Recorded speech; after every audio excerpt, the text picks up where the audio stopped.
Tamil Nadu government expresses shock over the proposed move of ESIC to withdraw from medical college projects undertaken by it. Conveys its consent to take over the two ESIC colleges in the state. Tamil Nadu is a forerunner in providing housing to the indigent, hails the centre in parliament. Nitish Kumar-led JDU coalition government wins confidence motion in Bihar. The news in detail. Expressing shock over the proposed move of Employees State Insurance Corporation to withdraw from the medical college projects undertaken by it, the Chief Minister of Tamil Nadu, Paneerselvam, conveyed the Government of Tamil Nadu's in-principle consent to take over two ESIC medical colleges in Chennai and Coimbatore. The Chief Minister said he wrote the letter to invite the Prime Minister's kind attention to the proposed move of Employees State Insurance Corporation (ESIC) to withdraw from the medical college projects undertaken by it. Two such projects are located in Tamil Nadu at Chennai and Coimbatore. He said his revered leader Puratchi Thalavi Amma has been striving hard to maintain Tamil Nadu's position as a model state in India in the area of preventive and curative healthcare and to provide world-class medical infrastructure for the people of the state. As part of his revered leader Puratchi Thalavi Amma's vision, the government of Tamil Nadu is encouraging the establishment of state-of-the-art hospitals, medical colleges and also augmenting the medical and health facilities across the state, the Chief Minister said, adding Tamil Nadu also has a policy of starting at least one government medical college in every district, and the state now has 19 government medical colleges and 13 self-financing medical colleges. He pointed out that the sudden and drastic decision of ESIC not to further admit students and to exit from medical education has come as a rude shock to the students studying in the college. Of the ESIC's two medical college projects in Tamil Nadu, the project in Chennai at KK Nagar is a functioning medical college since 2013 to 14 with an undergraduate intake of 100 students each year and also has 38 postgraduate students on rolls during the current academic year. The other project is a proposed medical college at Coimbatore under construction, which is yet to get MCI approval. The uncertainty about the continuance of the ESIC medical colleges has fueled anxiety and agitation amongst the students studying in them.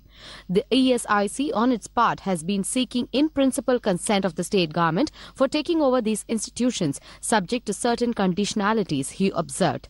The medical college and hospital at Chennai is being established at a cost which has been indicated to be 494.62 crore rupees. The proposed medical college and hospital at Coimbatore is being constructed at an estimated cost which has been indicated to be 580.57 crore rupees. One of the conditions indicated by ESIC is that the state would have to provide 376.42 crore rupees for the Chennai project and 194.81 crore rupees for the Coimbatore project.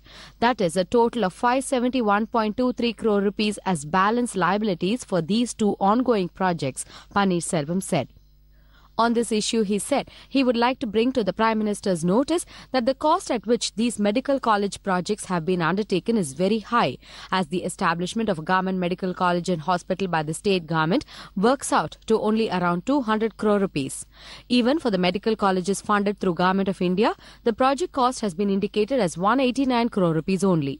O. Paneerselvam said, with a view to resolving the uncertainty regarding the continuance of these two medical college projects, ensuring that they are not abandoned midway, and to allay the fear amongst the students who were legitimately and validly admitted in the college, the Government of Tamil Nadu conveys its in-principle consent to take over the colleges subject to the following conditions. The ESI Corporation commits to bearing the entire balance capital cost of 571.23 crore rupees, both building and equipment. The recurring expenditure of the college component will be met from state funds.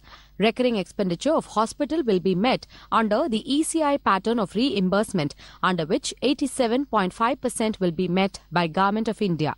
Staff employed by ECI will be absorbed by the state government and they should agree to work as per state government scales of pay and regulations subject to pay protection. Hospital will continue as an ESI hospital for insured patients, industrial workers and their families as requested by the ESI Corporation. At present, 65% of seats are surrendered to the state government, 15% to All India quota, and 20% for ESI employees. After takeover, the medical seats must be shared as per the current norms for government medical colleges. That is, 85% for state quota and 15% for all India quota. The title of the land and buildings should be transferred to the state as per the conditionality of the MCI. The Chief Minister said he would be happy if the Prime Minister could kindly intervene in this issue and impress upon the concerned ministries to accept the proposal of the Government of Tamil Nadu. The centre today hailed in the Parliament that Tamil Nadu remained a forerunner state in providing housing to the indigent section of the society, pointing out the various steps being taken by the People's Chief Ms. Jaya to provide housing to the indigent people in Tamil Nadu. AIADMK MP Thiruthani Ko Ari asked during the question hour in the Lok Sabha if the centre would allocate sufficient funds to provide housing for these people. While replying to this, Union Minister Venkaiah Naidu hailed Tamil Nadu by saying that the state was a forerunner in providing housing to the indigent section of the state. I have no hesitation in admitting that Tamil Nadu is one of the most pioneering states as far as the housing is concerned, particularly to weaker sections. Ma'am, it will be heartening to note that during 2013 and 14, 1,22,816 dwelling units were sanctioned to Tamil Nadu. I am happy to share with the House 1,22,816 houses are completed. It's a really record, ma'am. Other states also must evaluate this example. The Nitish Kumar-led JDU coalition government today won the confidence motion with a comfortable majority of 140 votes. It appears that even MLAs who supported former Chief Minister Jitan Ram Manji voted in favour of Nitish Kumar to escape anti-defection law as the party had issued a whip to party MLAs. However, Manji was not present in the House. The voting was held through lobby division on the request of Leader of House Vijay Kumar Chowdhury. The RJD too demanded voting through lobby division to clear the confusion over the number of members supporting the government and those opposing it. BJP MLAs had earlier staged a walkout from the assembly protesting Kumar's speech in the House. Earlier, when Manji had resigned from his post of Chief Minister on February 20th, his mentor-turned-rival Kumar had replaced him as Chief Minister for the fourth time on February 22nd, the day the governor had asked him to seek trust vote of the assembly before March 16th. Kumar had already submitted the list of 130 MLAs supporting his government to prove majority. The RJD, Congress and one CPI, along with an independent candidate, have already declared their support to the Nitish government. In the current 233-member assembly with 10 seats remaining vacant, the Nitish government needs the support of 117 legislators to win the trust vote. A Delhi court today summoned former Prime Minister Manmohan Singh, former Coal Secretary P.C. Parag and industrialist Kumar Mangalam Birla and others as accused in a coal block allocation scam case. Rejecting the CBI's plea for closing the case, Special Judge Bharat Parashar asked all the accused persons to appear on April 8th, the next date of hearing. The CBI had earlier sought closure of the case. However, when the Special Judge pulled it up for filing a patchy probe report, it filed a revised one and took a U-turn, stating that there is prima facie enough material on record to prosecute Parag and Birla. The case pertains to the allocation of coal blocks to Hindalco, owned by the Aditya Birla Group, allegedly in violation of rules. The CBI last year lodged an FIR against Parag, Birla and others, alleging that Parag had reversed his earlier decision not to allocate coal blocks to Hindalco and shown undue favour to it. Earlier on Jan 20th, 2015, the CBI has recorded the statement of former Prime Minister Manmohan Singh in connection with alleged irregularities in the allocation of an Odisha coal block to industrialist Kumar Mangalam Birla's company Hindalco. Meanwhile, eminent lawyer and noted anti-corruption crusader Prashant Bhushan today said that the summons issued to former Prime Minister Manmohan Singh in connection with the coal blocks allocation scam was an indication of India's healthy judiciary system. Even when the former CBI director had tried to give a clean chit to certain people, the special court had ordered that they too be brought under the gambit of the investigation, Bhushan told the media in Delhi. Today the special court has ordered summoning of several influential people, including a former Prime Minister of this country.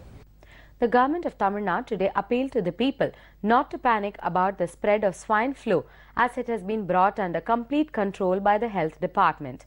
The Tamil Nadu government, that follows the path forged by the people's chief Ms. Jaya has been taking swift measures to eradicate flus like swine and dengue from the state. As part of these measures, Minister for Health C. Vijayabhaskar today inspected the warehouse of the Tamil Nadu government at Anna Nagar in Chennai, where the medicines are stored. He further advised the concerned officials on the distribution of preventive medicine. Meanwhile, speaking to the media persons, Health Secretary J. Radhakrishnan asked the people not to panic about the spread of swine flu in the state.